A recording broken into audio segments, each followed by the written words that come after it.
如果流放到荒岛，你能吃上这样的美味吗？有自带虾卵的大龙虾，鲜嫩肥美的石斑鱼，绿油油的海葡萄，还有隔着屏幕都能闻到香味的咖喱椰汁翅红汤。这俩人的荒野求生比我在家里吃的都要好。本期猎人和厨子来到了位于马来西亚的热带荒岛，他们要挑战不花1分钱吃上皇室级别的大餐。经过上次的失败，猎人此次信心满满，甚至还立下了每天都要吃2条鱼的目标。就这样，俩人迈着轻快的步伐下了船，在荒岛上求生，首先要解决的便是水源问题。但这次开局似乎比上次容易了不少，没走2步他们就发现了一条河。眼尖的猎人立马发现水里有鳄鱼，这使他不敢轻举妄动，只是浅尝了一口河水。这一尝才发现水是咸的，俩人大失所望，原本以为是上天给的惊喜，没想到只是一个幌子。猎人和厨子只能沿着干涸的河床往上游走。随着气温的不断升高，小胖厨子似乎扛不住了，不停地用手擦拭脸上的汗水。猎人注意到了他的不适，于是立刻掏出小刀斩断水藤的根茎，水滴不断从根茎流出。猎人赶紧将水藤递到厨子嘴边，补充了一些水分后，厨子立马生龙活虎起来。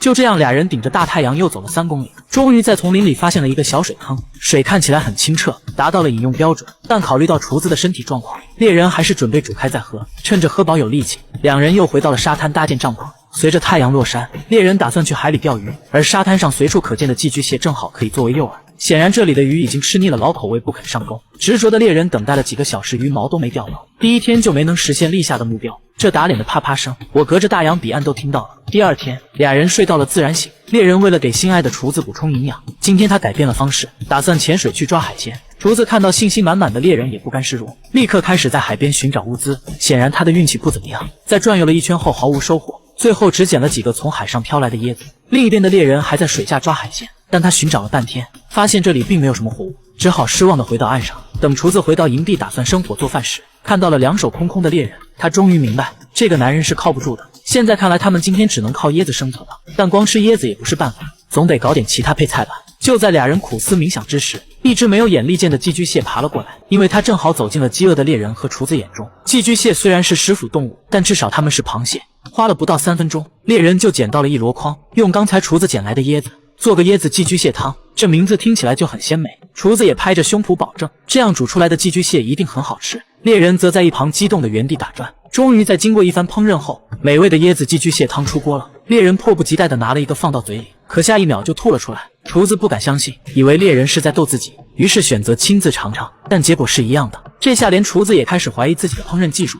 要我说，这俩人还真是不能吃苦，这玩意儿要给隔壁的贝爷，那简直就是星级大餐。不过好在椰子还有剩，俩人只好坐在沙滩上喝起了椰汁。时间来到了第3天，猎人似乎饿出了幻觉，他指着对面的小岛告诉厨子，那里一定有丰富的海鲜自助在等他们。而厨子或许也是太饿了，连连认同他的说法，这里有大量的竹竿和废弃的渔网，正好可以制作个竹筏前往对面的小岛。忙活了4个小时，娇嫩的厨子已经累得瘫软在地，但好在竹筏也顺利完工。第4天一早，俩人就划着竹筏朝对面的小岛进发。或许是对面海鲜给的动力比较足，俩人一顿嘿咻后就滑到了小岛上。厨子看着这个不丁点儿大的小岛十分担忧，心想这破地方那么小，能有啥好吃的？猎人似乎看出了厨子的担忧，立刻告诉他不要担心，就坐等吃海鲜自助吧。随后猎人开始独自忙活了起来，不一会就制作好了一把鱼叉潜入海里。果然这里的海洋世界比刚才那个破地方热闹多了。猎人一边游着，一边用鱼叉比划着，没多久就收获了1条石斑鱼。同时岸上的厨子也没闲着，开始四处寻找食物，毕竟以他对猎人的了解，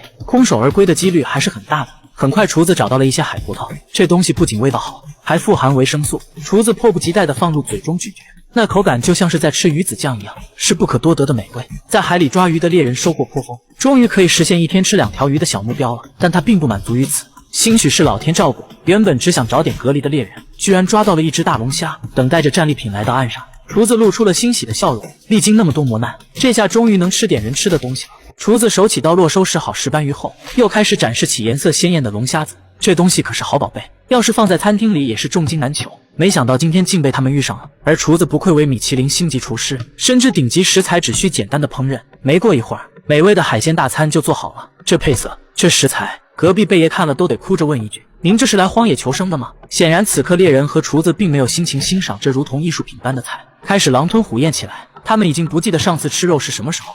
厨子也得意地向猎人炫耀起自己的厨艺，当看到猎人不停地作手指时，就知道这是对海鲜大餐最好的赞赏。吃饱喝足后，俩人决定睡一晚，等天亮再返回之前的小岛。这里的天亮得格外早，俩人睡醒后便按照原计划划着竹筏出发了。兴许是猎人之前被饿出了阴影，他非要把竹筏绑在礁石上，潜水下去再寻找点食物。而厨子则是老老实实的坐在竹筏上钓鱼，等待猎人的归来。或许是厨子钓鱼钓得太入神，等他再反应过来时，发现绑在礁石上的绳子早就断了，自己乘坐的竹筏正随波逐流向外海飘去。就在厨子一脸懵逼不知所措的时候，远处潜水的猎人终于冒出了头。他听到了厨子激动的呼喊声，自己也热情地回应着，心里保证以后再也不离开他了。在海面划了一下午，俩人回到了营地，可接下来又得为食物发愁。目前手中只有一个椰子，这是他们最后的保障。但好在今晚是满月，涨潮的海水会把生物带到岸边来。